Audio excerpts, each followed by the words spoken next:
నమస్కారం. ఎదురుగా ఆశీనులై ఉన్న ప్రేక్షక దేవుళ్ళకి నమస్కారం.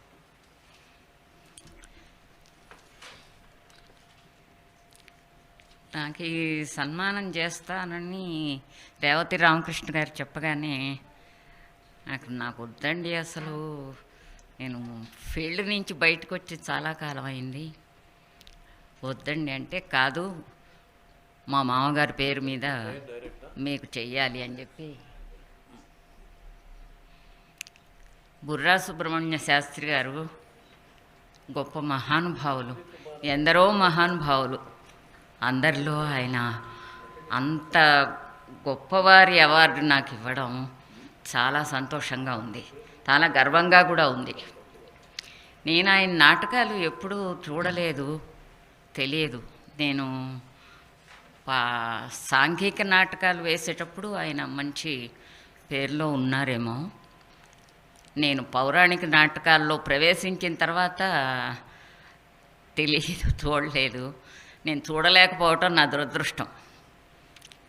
కానీ అందరూ అసలు ఆయన వేషంలో ఆడవాళ్ళు మామూలుగా వేయడం వేరు, మగవాళ్ళు ఆడవాళ్ళుగా లేడీ ఆర్టిస్ట్ వేషం వేసి గొంతు మార్చి నడక మార్చి ఇన్ని రకాలుగా ఆయన ఆడవేషాలు మెప్పించారంటే అది సామాన్యమైన విషయం కాదు.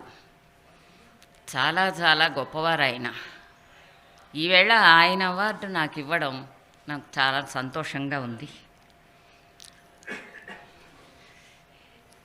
అదే రామకృష్ణ గారికి చెప్పాను, నేను అంత గొప్ప ఆయన అవార్డు నాకు తగదండి అంటే, లేదు లేదు మా మామగారి పేరు మీద చేయాల్సిందే అని చెప్పి ఇచ్చేశారు. చాలా సంతోషం.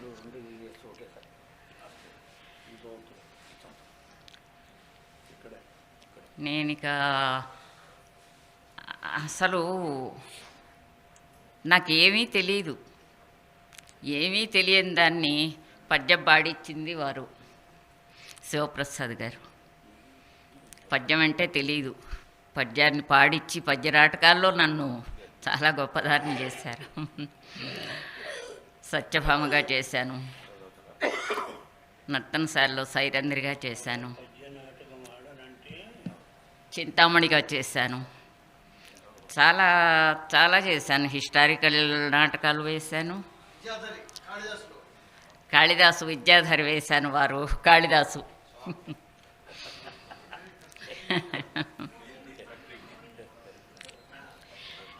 ఇట్లా అనుభవాలు చాలా చెప్పుకుంటూ పోతే, అసలు నేను నాటక రంగంలో దిగింది మా పిల్లల్ని పోషించడానికి. మా వారే నన్ను ప్రోత్సహించారు. కేవలం నాటక రంగంలో నేను ఉండటం వల్ల మా పిల్లలు మంచి చదువులు చదువుకుని ఉద్యోగాల్లో ఉన్నారు. నాటక రంగానికి నేను ఎంతో రుణపడి ఉంటాను.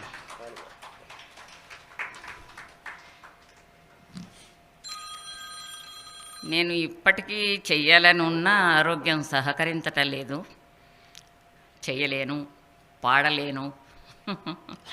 వారు ఉండి పద్యం పాడమంటేను ఇప్పుడు పాడలేనండి, నాకు ఓపిక లేదు, ఆరోగ్యము లేదు, పాడలేను. నాకు ఇవాళ మాత్రం నాకు చాలా సంతోషంగా ఉంది. ఇంతమంది పెద్దల ముందు ఇంత ఘనంగా, అందులో వంశీ రామరాజు గారు వీళ్ళందరూ ముందర నన్ను సత్కరించటం చాలా చాలా చాలా ఆనందంగా ఉంది. నమస్కారం.